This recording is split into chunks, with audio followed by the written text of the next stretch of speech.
Okay, now let's proceed to our second example. So we have 5 and 1/3 minus 1 and 4/5. So, ano yung dapat nating unang gawin? Again, kagaya ng sa addition, tingnan natin if the given fractions are similar or dissimilar. So we have 1/3 and 4/5. So yung denominators nila obviously is not the same. We are going to change it into similar fractions. So the LCD or the LCM of 3 and 5 is 15. So let's change them. 1/3. We're going to think of a number that if we multiply by 3, we will get the product of 15. So that is 5. So 3 times 5 is 15. 1 times 5 will be 5. Next, so 4 over 5. Let's think of a number that should be multiplied, that we can multiply by 5 to make it 15, and that is 3.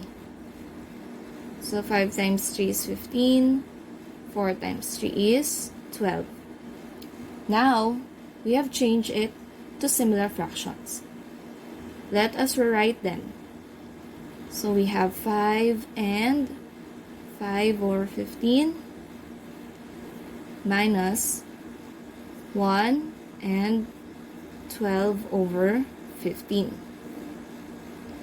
So, parehas na yung denominators nila.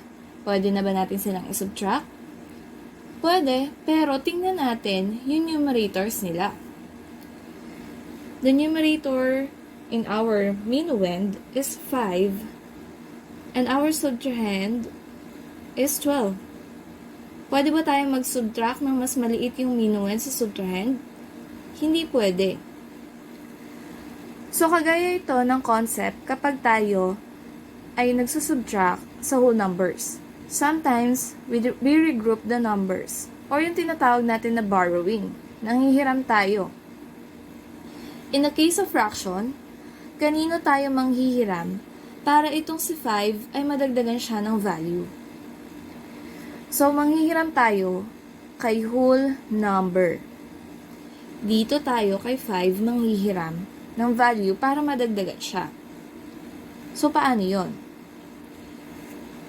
We have the whole number 5 because there are 5 fractions na 15 over 15, 15 over 15, 15 over 15, 15 over 15, and another 15 over 15. This 5 represents 5 fractions na all of them are 15 over 15. 1, 1, 1, 1, 1. Therefore, we have 5. Hihiramin natin ang isang fraction para isasama natin or idadagdag natin dito sa ating minuend na fraction. So, let's add 15 over 15. Hiniram natin dito sa 5. So, yan ay magiging, yung whole number natin na 5, magiging 4 na lang siya. And then, we are going to add our fraction, which is 5 over 15. Now, we have 20 over 15. Ma'am, improper siya. Don't worry. Kasi, kailangan talaga na maging improper siya para masubtract natin yung ating subtrahend na fraction. So now, let us rewrite again. Kailangan nating i-rewrite para mas malinis yung ating solution. So we have 4 and the fraction of 20 over 15. And then let's copy 1 and 12 over 15. Pwedeng-pwede na ba nating isubtract ang fraction to fraction and whole number to whole number? Pwedeng-pwede na. Because the minuend are greater than the subtrahend. So, let's subtract first the whole number. Pwede naman. So, 4 minus 1 is 3. And then, let's subtract the fraction. Kokopyahin lang natin yung denominators, which is 15, and then 20 minus 12 is 8. So now we have the answer of 3 and 8 over 15. So, pwede pa ba natin itong i-simplify into lowest term? Kaya pa ba natin hanapin yung GCF ng 8 and 15? So, wala na po silang GCF. So, this is the final answer. Or final answer for this example. Huwag kayong malilito pag magre-regroup. I-add nyo lang naman siya. Titingnan nyo lang naman yung denominator niya. Okay? So now, let's proceed to our third and last example. Our last example is this. So we have 6.5 minus 1 and 9 over 10. Of course, again, kitang-kita naman that they are dissimilar. So change natin sila into similar fractions. So the LCD or the LCM of 2 and 10 is 10. So, ito 9 over 10, pwede na natin siyang hindi i-change. Kasi, yung denominator naman niya is 10 na. We are just going to change 1/2. So, 1/2, we're going to find the number that we should multiply to 2 to become 10, and that is 5. So, 2 times 5 is 10. 1 times 5 is 5. So, we have 5 over 10. Now, let's rewrite it. So, 6 and 5 over 10 minus 1 and 9 over 10. Okay.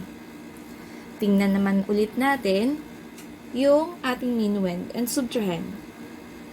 As you notice, 5, the numerator 5 is lesser than the numerator 9. Kaya ang gagawin natin, again, we have to regroup. Manghihiram tayo kay 6. So, si 6, magiging 5 na lang siya. And then, our fraction 5 over 10, dadagdagan natin siya nung hiniram natin kay 6, which is, dahil denominator natin is 10, 10 over 10. Same lang yan, because that is 1. So, let's add. 5 plus 10 is 15, and then just copy the denominator.